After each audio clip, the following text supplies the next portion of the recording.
Hi guys, welcome to Krish Insights. Your friends, now at some point of time in this conversation, someone is going to bring up cryptocurrencies. Now, cryptocurrency is something that everyone wants to talk about, but no one really knows how they work. So, today I'm going to fix them. But before knowing cryptocurrency, let's understand the stages of currency. Since the man world, currency has become an important part of our lives. In caveman era, they used the barter system. Now the barter system involves goods and services being exchanged among each other. Now, for example, we have a situation where these two cavemans come approach together and they are exchanging an apple for a banana in a return. This is called barter exchange. Now the barter system has been opted out because it had some major flaws. The first one is people's requirement needs to coincide. For example, you say you have 3 apples and your friend has 5 bananas. You want some of his bananas. Now until and unless your friend has a requirement for the apples that you own, he will not be ready to make an exchange. And the second one is there is no common measure of value. Now since there is no common measure in terms of value of a commodity which can be expressed, there will be a problem when you have to decide how many apples you are ready to trade for number of bananas. And the third flaw is not all goods can be divided or subdivided. For example, you say you have an horse, and can you divide a horse into multiple smaller units? No, right? So here not all goods can be divided or subdivided. And the last one is goods cannot be transported easily. Unlike a modern currency fits in your wallet or mobile phones, the goods you trade for cannot be taken anywhere with you. After realization that barter system has got major flaws, modern currency here we know came into existence. In 110 BC, an official currency was minted, and in 250 AD, gold-plated fluorescence was introduced, and this was used across Europe. And from 1600 AD to 1900 AD, paper currency gained widespread popularity and was used across the world, and this is how modern currency as we know came into existence. Here modern currency includes paper currency, notes, coin credits, checks, credit cards, digital wallets such as Amazon Pay, Google Pay, PayPal, etc. And all of these are controlled by banks and government. That means there is a centralized regulatory authority who has control over the supply of the currency of a particular country. Although the transactions were successful, there are several ways that this could have gone wrong. First one, a technical issue at the bank. A technical issue at the bank like machines weren't working properly or sites under maintenance or there might be problem from the server.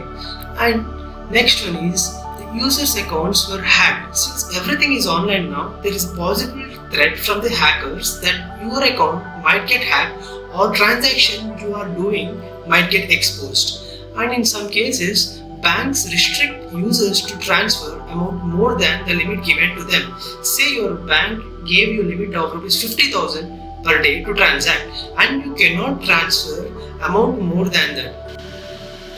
And that's why the future of currency lies in the cryptocurrency. So what is cryptocurrency? Cryptocurrency is nothing but a digital form of cash. So if you understand by its definition, cryptocurrency is a digital or a virtual currency that is secured by cryptography, which makes it nearly impossible to counterfeit or double spend. A cryptocurrency is a form of payment that can be exchanged online for goods and services. Cryptocurrencies use a technology called blockchain. And if you divide cryptocurrency into two parts, crypto and currency, crypto is based on cryptography. So let's try to understand what is cryptography. Cryptography is associated with the process of converting ordinary plain text into unintelligible text and vice versa. Unintelligible text means which cannot be understood to a normal person. So, cryptography is a method of storing and transmitting data in a particular form so that only those for whom it is intended can read it and process it.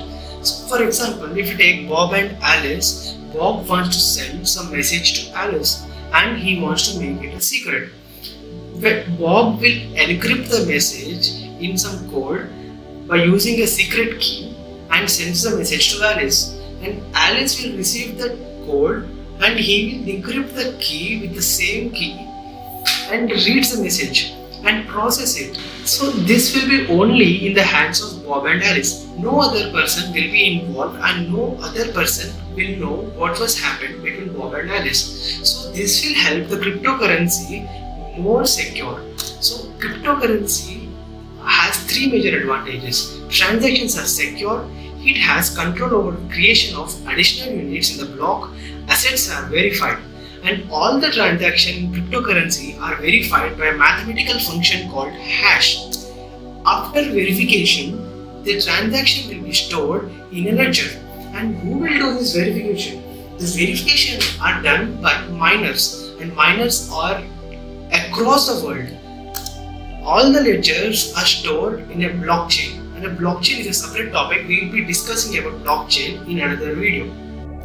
So let us say here we have A is in India and there is another person B who is from USA. Now if A wants to send dollars to B in USA, can that person directly send dollars? No. He or she will have to go to a bank first, and this bank will act as a third party who will actually convert the rupees into dollars and then verify who is the sender and who is the receiver. Okay, we'll match certain things, but bank will charge some money and then transfer the funds to B. Okay, so this transaction was possible only with the help of an intermediary, which was bank. Here now let's try to understand if there was something like a digital form of currency which has no barriers. Okay, something like that, a currency, it's nothing but a digital form of cash, right? So what could have happened that Mr. A could have directly sent funds to B without any third party. This is an example of cryptocurrency. So what are the advantages of cryptocurrency? Number one, there are no intermediaries. Number two, there is no geographical barriers. And number three, because there is no intermediary as such, charges are also very less. Number four, it's very fast and works 24/7. On an average, of course, different cryptocurrencies transaction will have different timings, but it ranges as low as 4 seconds only. And number 5, it has no limits on purchases and withdrawals. As like there are advantages, there are also disadvantages of cryptocurrency. Number 1, transactions are irreversible. So what is this? It is like if wrong transfer is made, then this person cannot have a right to ask for the money back, because let us say the account to whom the money was to be transferred was account number 345, and by mistake the person said 354. Now he does not know who is 354, that person does not know who is 354, and no one knows who is 354. So once the money is gone, you cannot get it back if this is a wrong transfer. This could not have happened when the bank was there, because bank will know who is 354, right? So this is the disadvantage. And number 2 is the sender's and the receiver's identity is not revealed. Unfortunately, it is used for a lot of illegal activities through internet, which is many times a part of internet, which is also known as dark web. You must have known what is dark web. And also, how do you think verification of these cryptocurrencies are done? Through mobile phones? No. Through laptop? No. It is done by supercomputers, which are used to solve complex mathematical functions of cryptography. There are superpower computers used by miners, and in reward, miners get part of particular crypto as a transaction fee. Due to this, the supercomputers requires more electricity, and there it is an environmental concern. It consumes more electricity. You would have known why Tesla stopped accepting Bitcoin due to environmental issues, which is more usage of power for mining a Bitcoin. So tell me whether Indian rupee is limited or unlimited. It is unlimited. Whenever the government wants money, then they will start printing it. And if this printing goes on and goes on, there will be a major problem called inflation, due to which normal cost of living will be increasing simultaneously. But it's not in the case of cryptocurrency. The supply of cryptocurrency is limited. If you take example of a Bitcoin, it has only 21 millions of Bitcoin in supply, out of which approximately 18.6 million Bitcoins are in circulation. And it is very less with the population concerned across the world, which makes Bitcoin more scarce, and due to which it has more demand across the world. On the basis of demand and supply, the price is also highly volatile and the price is also very high. And since the transactions are verified by supercomputers, by miners, it is easy to verify the transfer of funds.